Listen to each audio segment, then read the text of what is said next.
민수기 말씀은 이스라엘 백성이 애굽에서 나온 후 가나안 땅으로 들어가기 전 광야에서의 생활에 대한 말씀입니다. 그러니까 민수기 초반에 있는 오늘 본문 말씀은 이스라엘 백성이 출애굽을 하고 가나안으로 가는 과정, 광야를 지나가게 되는 상황 가운데 하나님께서 이스라엘 백성에게 주신 말씀입니다. 이스라엘 백성이 애굽을 탈출하는 과정은 그들에게 굉장한 경험이었을 겁니다. 홍해가 갈라지고 시내산에서 하나님이 나타나시고 이스라엘 백성과 언약도 맺어주셨어요. 그리고 하나님의 언약대로 이제 약속의 땅으로 들어갈 것에 대한 기대, 하나님의 나라를 세우게 된다는 기대가 그들 가운데 있었을 겁니다. 그런데 약속의 땅에 들어가기 전에 그들은 먼저 광야를 마주하게 됩니다. 대전의 인구가 약 150만 명이라고 하는데 약 200만 명이나 되는 큰 무리가 이 광야를 지나야 한다는 것은 매우 어렵고 위험한 일이었을 겁니다. 일단 광야에는 먹을 것과 마실 것이 없습니다. 일교차가 큰 날씨도 문제고 불뱀과 전갈과 같은 그런 위험들도 있습니다. 그리고 여행자들을 노리는 약탈자들도 있었다고 합니다. 그래서 당시 사람들에게 이 광야는 죽음의 땅으로 통했습니다. 성경에서도 이 광야에 대해서 위험하고 공고한 땅이라고 말씀합니다. 이런 광야를 마주한 이스라엘 백성에게 어떻게 광야를 지나야 할지 막막해하고 있을 그들에게 하나님께서 이 광야를 지나는 방법에 대해서 알려주십니다. 어떻게 광야를 지날 수 있을까요? 첫째로 회막을 향해 진을 쳐야 합니다. 본문 같이 한번 다시 읽어볼까요? 이스라엘 자손은 각각 자기의 진영의 군기와 회막을 향하여 사방으로 치라. 회막을 향하여 진을 치라는 것은 다르게 번역하면 회막을 중심으로 진을 치라라고 할 수도 있습니다. 회막은 하나님이 거하시는 곳, 하나님의 임재를 상징합니다.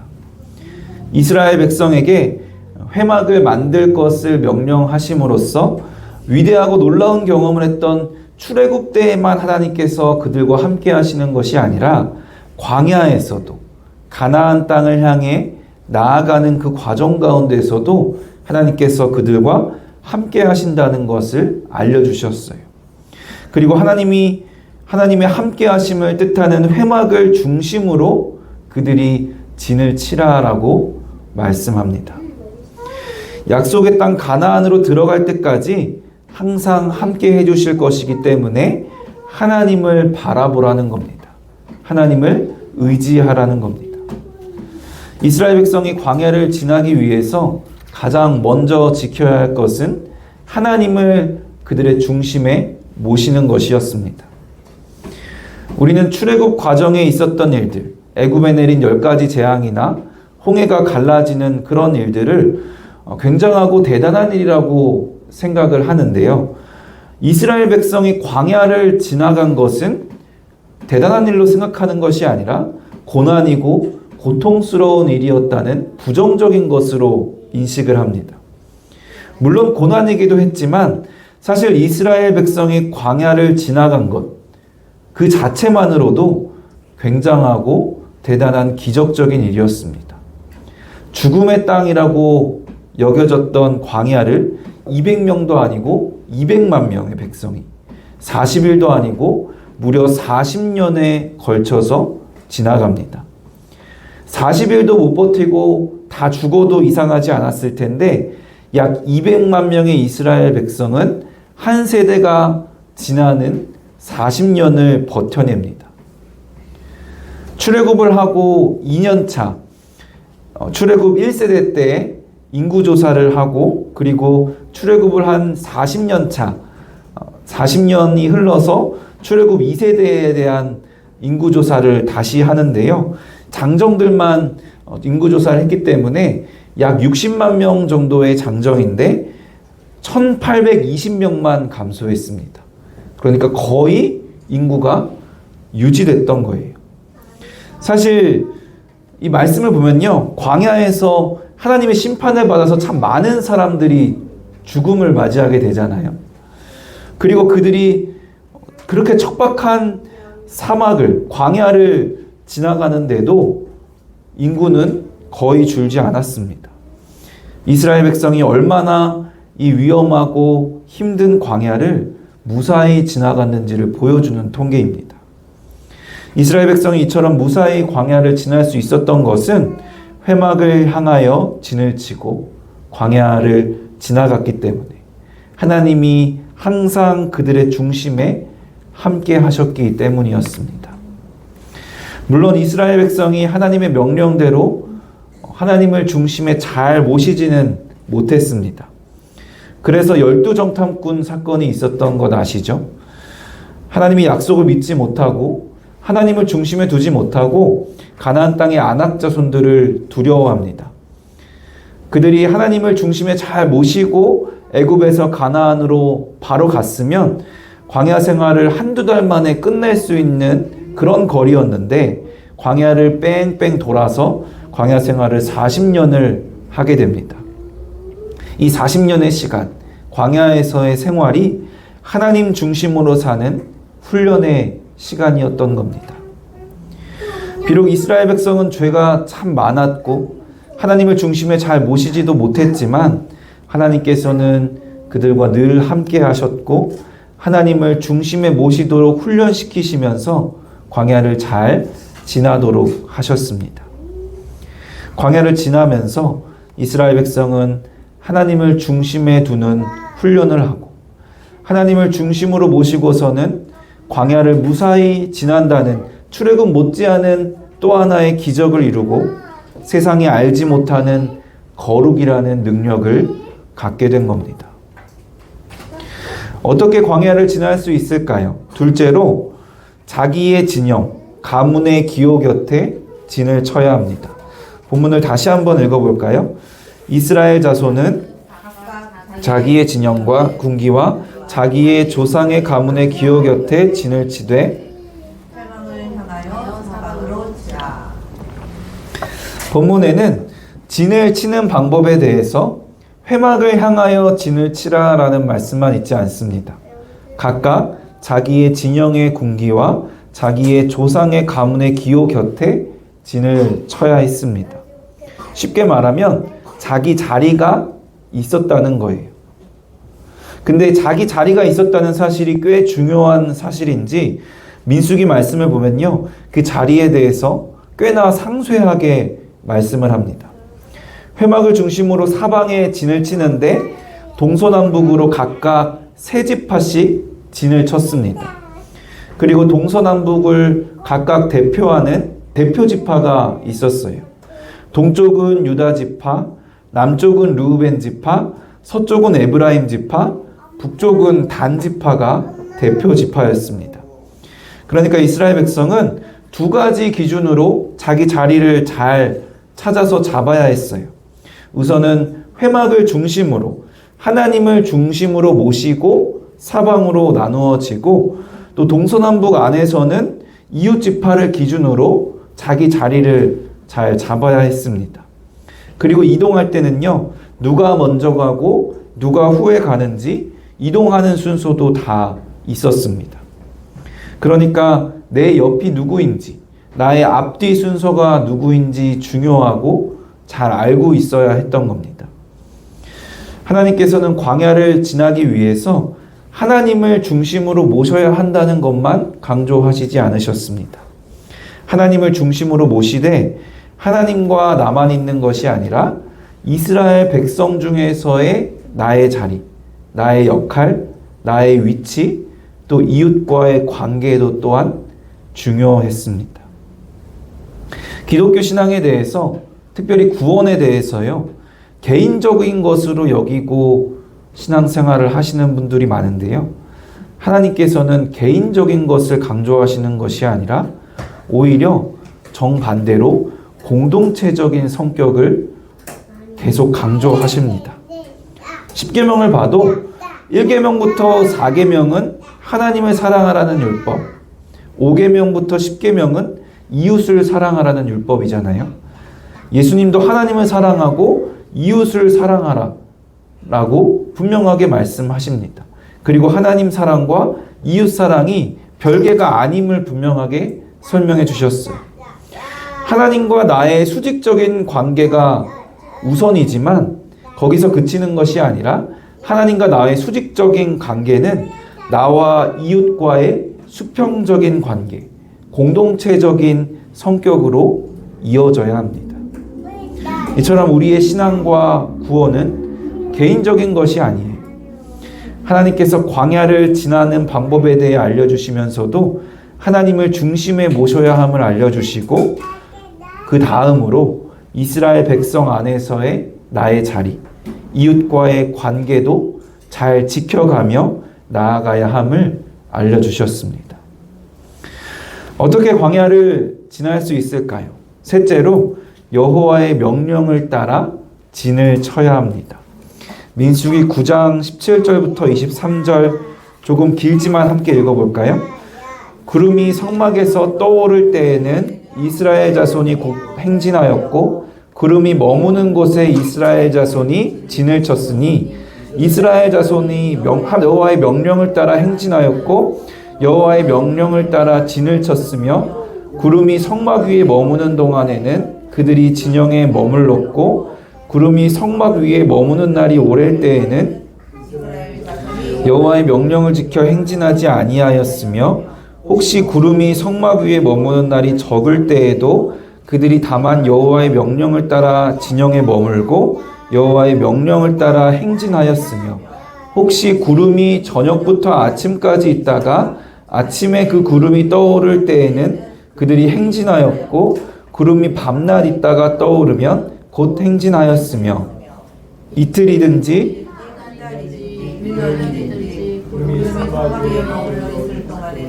이스라엘 자손이 자기 진영에 머물고 행진하지 아니하다가 떠오르면 행진하였으니 곧 그들이 여호와의 명령을 따라 진을 치며 여호와의 명령을 따라 행진하고 또 모세를 통하여 이르신 여호와의 명령을 따라 여호와의 직임을 지켰더라.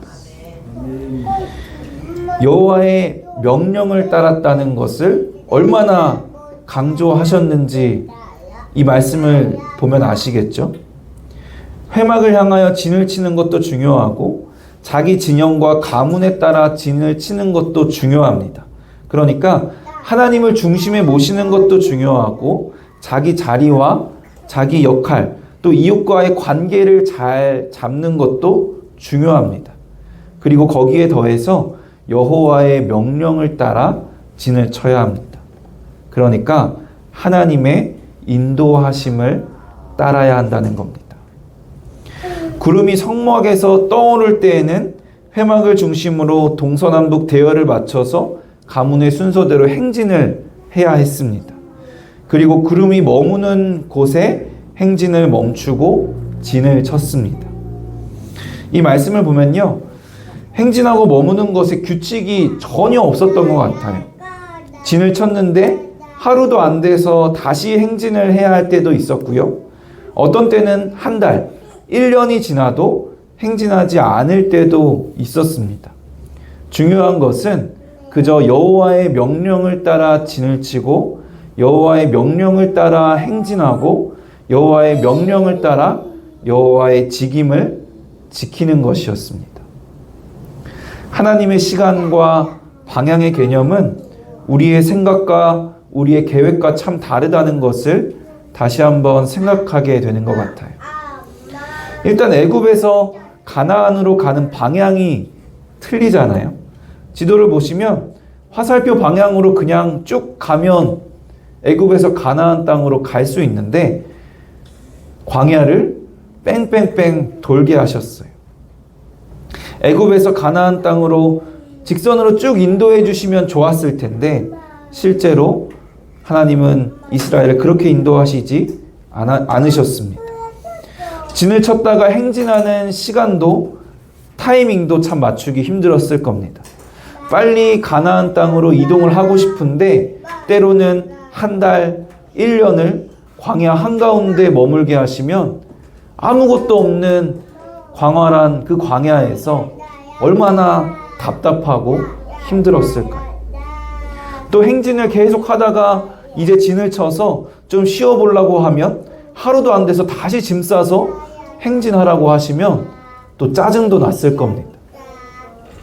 제가 군 생활을 하면서 훈련 중에 제일 싫어했던 게 뭐냐면요, 훈련을 시작하는 날에 하는 전투 준비 태세였어요. 기억하실지 모르겠는데 사이렌이 울리고 화스트페이스라는 외치는 소리가 나면 실제 전쟁이 난 것을 가정하고 전투 준비 태세를 갖추는 거죠. 그게 왜 싫었냐면은 군생활 하면서 생활하고 있는 모든 짐을, 자기 짐을 군장에 다 싸야 되는 거예요. 왜냐하면 전쟁이 나면 이제 떠나야 되니까. 차곡차곡 정리하면서 싸도 모자랄 판에 몇십 초 안에 다 때려맞고 총 메고 뛰쳐나가야 하니까 짐이 엉망이 되는 거죠. 그렇게 훈련을 마치고 돌아와서 짐을 풀고 정리하는 게요, 너무 귀찮더라고요, 저는. 그래서 이스라엘 백성의 짜증이 조금 더 이해가 됐어요. 툭 하면 짐을 싸서 행진하다가 진을 치라고 해서 이제 그 귀찮은 과정, 짐을 푸는 과정을 다 했는데 하루도 안 돼서 다시 짐 싸서 출발하라고 하면 얼마나 힘들었겠어요. 언제 행진하고 언제 멈출지 모르는 전투 준비 태세를 늘 해야 하는 삶이었을 겁니다. 때로는 이해가 안 될 때에도 그들은 늘 여호와의 명령을 따라 하나님의 인도하심을 따라야 했습니다. 하나님께서는 이스라엘 백성의 광야 40년을 통해서 하나님을 중심으로 모시는 것, 하나님 나라에서 나의 위치와 나의 역할과 이웃과의 관계를 잘 설정하고 지켜가는 것, 그리고 하나님의 명령, 하나님의 인도하심을 따라 사는 것을 훈련시키셨고, 그것이 곧 광야를 지나 가나안 땅에 들어갈 수 있는 능력임을 깨닫게 하셨습니다. 사랑하는 성도 여러분, 광야는 오늘 우리의 현실입니다. 물론 우리는 이미 약속의 땅, 가나안, 그 천국에 있다고도 할 수도 있어요. 예수 그리스도의 죽음과 부활을 통해서 우리는 천국 시민이 되었고 주님과 동행하고 있고 천국에 살아가는 그런 기적을 경험할 수 있습니다. 그럼에도 불구하고 그러나 아직 이 땅에 하나님 나라가 완전히 임하지 않았기 때문에 우리는 하나님 나라가 이미 임했지만 아직 완전히 임하지 않은, 마치 출애굽은 했지만 아직 가나안 땅에 들어가지 않은 듯한 그 긴장 상태, 광야 생활 가운데 있습니다. 그래서 이 땅에서의 우리 인생은 나그네가 되어서 광야를 지나고 있는 것과 같습니다. 광야를 지나는 것은 참 쉽지 않은 일입니다. 광야는 위험하고 공고한 땅입니다. 200만 명이나 되는 이스라엘 백성이 광야를 무사히 지난 것이 기적이었던 것처럼 우리가 참된 그리스도인으로 이 광야와 같은 인생을 끝까지 무사히 살아내는 것은 기적적인 일입니다. 우리의 몸이 무사한 것이 아니라 우리의 신앙을 무사히 지키면서 사는 것이 기적이라는 겁니다. 그 기적을 이루기 위해서 우리는 하나님이 알려주신 방법, 하나님의 지혜를 따라야 합니다. 무엇보다 회막을 향하여 진을 치시기 바랍니다. 하나님이 우리와 함께 하셔야 합니다. 그냥 우리 주변 어딘가에 존재하시는 것이 아니라 우리의 중심에 계셔야 합니다. 하나님이 아닌 다른 것이 우리의 중심에 있다면 그것이 바로 우리의 우상인 겁니다. 그리고 자기의 진영, 가문의 기호 곁에 진을 치시기 바랍니다. 하나님 앞에서 내가 있어야 할 자리, 하나님이 나에게 주신 역할을 잘 찾되 하나님과 나의 수직적인 관계만 보는 것이 아니라 수평적인 관계, 세상에서의 나의 자리, 세상 가운데 나의 역할, 우리의 이웃과의 관계, 교회에서의 나의 역할과 자리를 잘 찾고 나의 직임을 잘 감당해야 합니다. 마지막으로 여호와의 명령을 따라 진을 치시기 바랍니다. 하나님의 인도하심을 절대적으로 따라야 합니다. 하나님이 가라 하시면 가고, 하나님이 멈추라 하시면 멈춰야 합니다. 조금만 가라 하시면 조금만 가고, 천천히 가라 하시면 천천히 가고, 빨리 가라 하시면 빨리 가고, 잠시 멈추라 하시면 잠시 멈추고, 오래 멈추라 하시면 오래 멈춰야 합니다. 나의 생각과 나의 계획대로 하나님보다 내가 앞서가는 것이 아니라 하나님이 나보다 앞서 가셔야 하고 나는 순종함으로 그 하나님을 따라가야 합니다. 때로 하나님의 시간과 방향이 답답하고 이해가 되지 않을 수도 있습니다. 먼 길로 돌아가라 하실 수도 있고, 때로는 너무 빨라서 따라가기가 힘들 때도 있고, 때로는 너무 느려서 답답할 때도 있을 겁니다.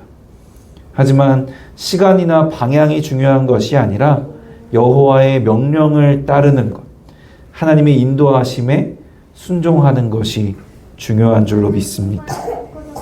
광야와 같은 우리 인생 가운데 하루하루 주님을 중심으로 모시고, 하루하루 주님 나라에서 주님 백성 가운데 나의 직임을 지키고, 하루하루 주님의 명령에 순종하는 그 훈련을 감당함으로써 광야를 무사히 지나가는 능력을 경험하고 기쁨으로 하나님 나라를 맞이하는 거룩한 백성 되시기를 주님의 이름으로 간절히 축원합니다.